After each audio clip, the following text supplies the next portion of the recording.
Sproutkraut, who said that they were just for Christmas? So for this one, you just need to give them a really good wash and then drain them off, but make sure you're lifting the sprouts out of the water, leaving all the soil behind.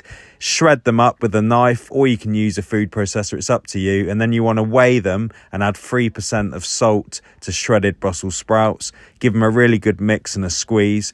And then we're going to weigh them down, just pop a plate on top and then something heavy. I'm using a pestle and mortar, and we'll leave these overnight for the salt to do its work and draw out all the moisture, which is going to create a natural brine to help the fermentation. So this was after 12 hours, and then I'm going to pack it into a clean, sterilised kilner jar. Once you've loaded up your jar, you then want to press the sprouts down as much as you can, and this will squeeze all of that brine out and allow it to come to the top and cover the sprout mixture.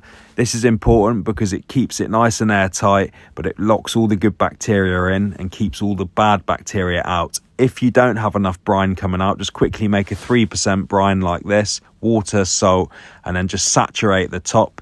And then you want to weigh it down. I'm using a freezer bag full of water, push those in, and this will help that brine rise above the sprouts, keeping your Sproutkraut nice and healthy. Leave this now for anything from 4 weeks up to 6 months to ferment. I like a younger ferment so it's not too sharp and you still get that Brussels sprout flavour. Right then, it's Sproutkraut time, and this has had bang on 4 weeks now, and it's time to unleash the beast. And really it should come with a warning, as it's not the most fragrant when you open it, but it's well worth it, and it soon disperses. So you want to remove the bags or the weights, and then I like to put a bit of pressure on the Sproutkraut. You don't have to do this, but you can just see the air bubbles there going from the bottom to the top, and that's a good sign of even fermentation.